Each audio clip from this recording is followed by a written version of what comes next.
Number 10. Kiribati.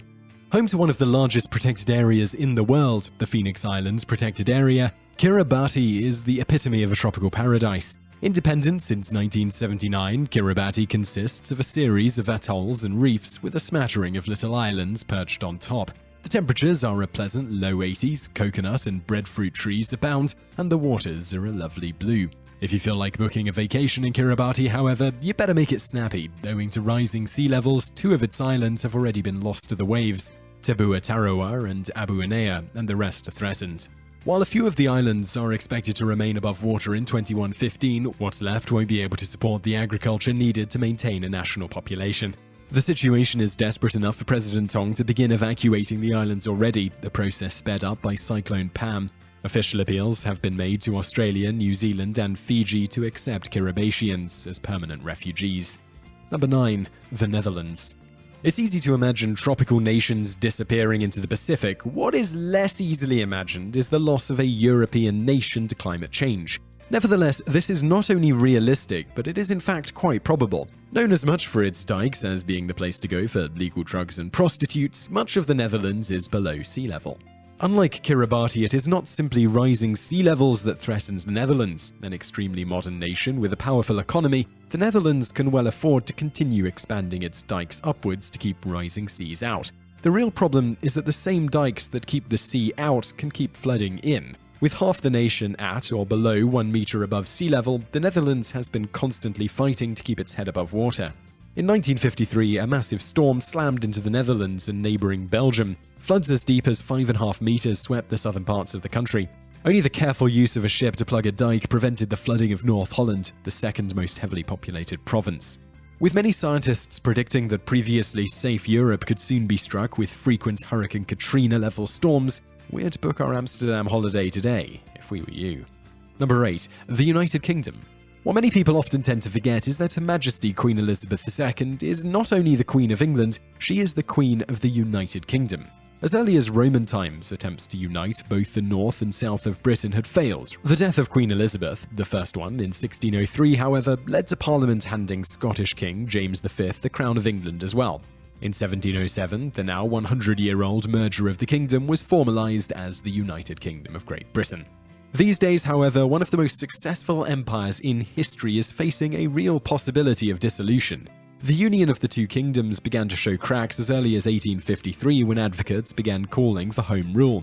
In 1934, Scottish nationalists formed the Scottish National Party, which has of late been a champion of Scottish independence and separate membership in the European Union.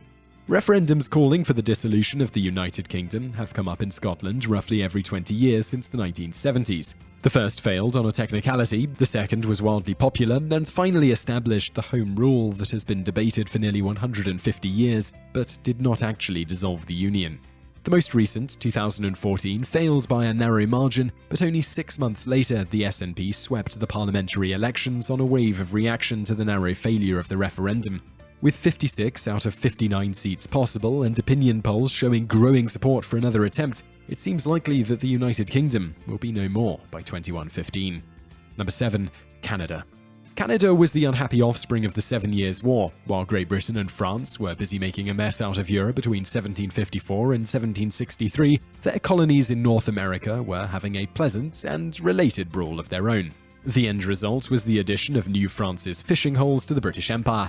Unlike Scotland, where the two nations acted like loving newlyweds for a while, French Canadians always approached things more like an unwelcome arranged marriage. Though becoming British in 1763, it wasn't until 1840 that serious attempts were made to properly un-Frenchify them. French Canada was merged with the rest of Canada, with their main population becoming the province of Quebec. The French didn't think much of the idea, but went along with it, mostly out of a fear of being invaded by the expansionists in the US. Which was fairly reasonable given its history with Mexico. In the post-World War II world, the US stopped seeming to be the threat it had been, and the French Canadians haven't really felt a particular need to keep cooperating. Starting in the 60s, a significant percentage of Quebec has been calling for sovereignty, led by the party Québécois. The most recent vote on the issue failed by only 1% of the vote. With almost a quarter of the Canadian population, most of the Atlantic ports, and total control of the St. Lawrence waterway, The loss of Quebec could lead to the rest of Canada splitting up under pressure from regional differences and First Nation sovereignty movements. Number 6. Taiwan. Taiwan is in an interesting position. While many people are aware of the fact that China insists Taiwan is still a part of China, what they don't tend to recall is that Taiwan says the exact same thing. The only real debate between the two is which government is the legitimate one, the pre-World War II Republic of China government seated in Taiwan, or the post-war People's Republic of China in Beijing. Regardless of the politics, the fact is, in terms of actual operation, Taiwan is a wholly independent nation, and has acted as one ever since Chiang Kai-shek led his Kuomintang government to Taiwan in 1949. Despite its own insistence that it is not, it maintains diplomatic relations with many of the world's nations, and it maintains its own military, purchasing heavily from trade partner America. It also has a democratically elected government that has unchallenged rule over the island. If it walks like a duck, if it quacks like a duck. Still, the fact that both Taiwan and China insist that Taiwan is just a part of China goes a long way to removing the island's nationhood. Events over time have further eroded this position, such as the UN's kicking Taiwan out and giving China the empty seat in 1971.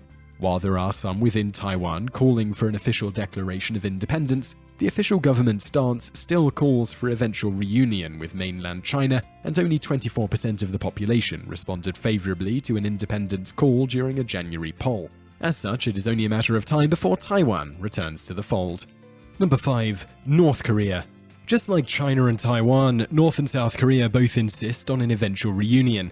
Unlike the first two, however, there is little doubt about how the second two will eventually work out their reintegration. China and Taiwan are both powerful in their own right, with strong economies, powerful technological potential, and stable governments. On the Korean peninsula, on the other hand, such priority does not exist. North Korea, the result of the USSR insisting on having control over the northern half of Japan's pre-World War II colony, is in the crapper. Of the 193 member states of the United Nations, North Korea's per capita GDP comes in at 180th. The government runs entirely on the principle of the cult of personality, with director Kim Jong-un conducting near-constant purges of the top ranks to keep things under control.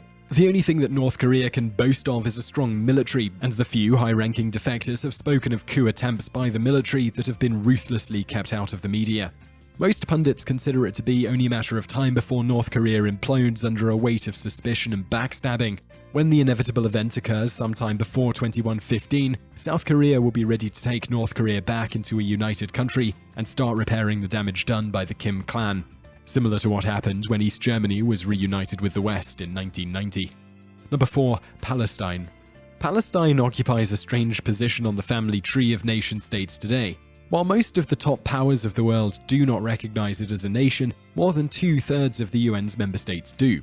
Palestine has a seat in the UN, though it does not have a vote. Its government has shockingly little real power, as it often finds itself the subject of Israel's wrath thanks to unilateral actions on the part of radical groups inside its border, but it has recognized borders, a standing, if small, army, and a self-contained economy.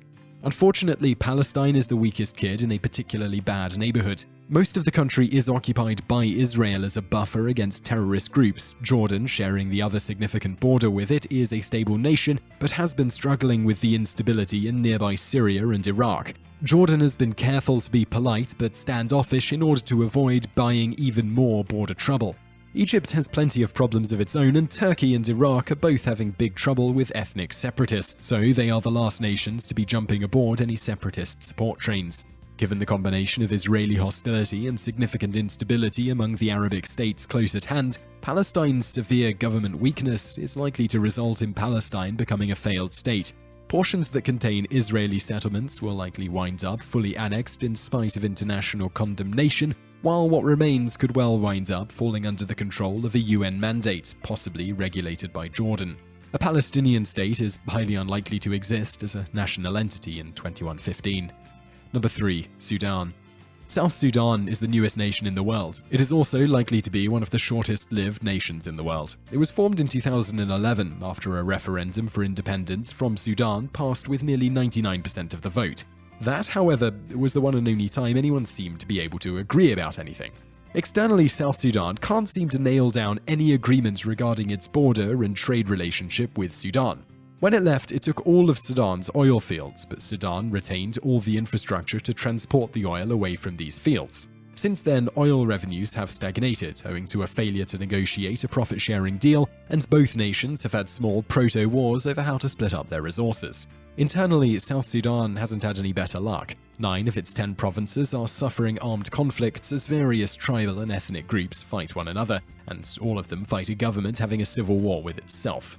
South Sudan is, at heart, a microcosm of all the problems an increasingly overpopulated world faces, and is unlikely to survive them for the next 10 years, let alone long enough to see 2115. Number 2. Haiti.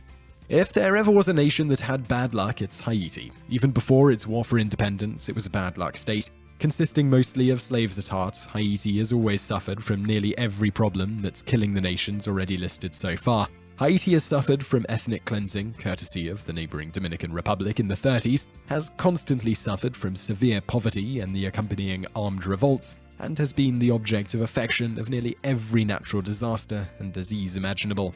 All of these problems are now being compounded by the same climate change threatening Kiribati in the Netherlands. Hurricanes are only growing worse as the ocean warms, and Haiti is ground zero for any hurricane that doesn't turn towards the east coast of the US. Between that, rising sea levels, desert-generating deforestation, and earthquakes, substantial portions of Haiti are at threat of one mass destruction too many.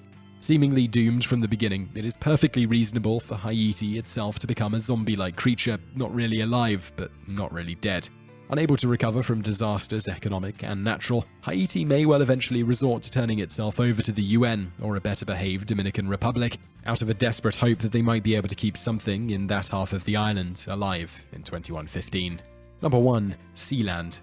Sealand is a nation that has no chance of seeing 2115, as it never really was a nation to begin with. When Germany demanded a rematch with England, the embattled nation came up with some truly strange military ideas to bring to the fight. Most of them never saw the light of day, but one that did was HM Fort Ruffs. Essentially, this was 2 concrete pylons sunk into the English Channel 6 miles offshore. The UK built a platform holding anti-aircraft guns to shoot down German bombers on the way to the Blitz. After the war, the guns were removed and the platform abandoned. In 1967, eccentric Paddy Bates took over the platform for use in pirate radio. After an argument over a buoy that led to the platform being raided by Her Majesty's Marines and the arrest of Paddy, the British courts declared that, as the platform was 3 miles outside of the 3-mile limit, Britain had no control over the platform. Paddy immediately took advantage of this and declared the creation of the Principality of Sealand, with himself the reigning prince. After a dispute with Prime Minister Alexander Archenbach, this led to the invasion of the platform by hired mercenaries. The heir and current reigning prince, Michael Bates, led a commando raid consisting of himself, a family friend, and a rented helicopter to reclaim Sealand. Archenbach and his mercenaries, all German citizens, were captured and only released after Germany sent an ambassador to negotiate their release. Owing to the British court decision and the German ambassadorial mission, the Bates family has continued to maintain Sealand as an independent micronation. However, without some serious intervention by both politicians and engineers, Sealand won't see 2115. In 1987, the United Nations Convention on the Law of the Sea extended all national borders from 3 miles to 12 miles out, resulting in Sealand now falling inside of British waters. At the time, it specifically ruled that artificial islands and structures cannot be recognized as establishing a territorial claim. Though Britain has yet to act on this, that rule means that the UK can reclaim the platform at any time, and the rest of the world will simply shrug. It may, however, be a moot point. Recent research has shown that the global conditions created by climate change will be far more destructive to concrete and iron. As such, it is likely the already somewhat rotten structure may quickly become untenable. It is likely that long before 2115, Sealand will become seafloor.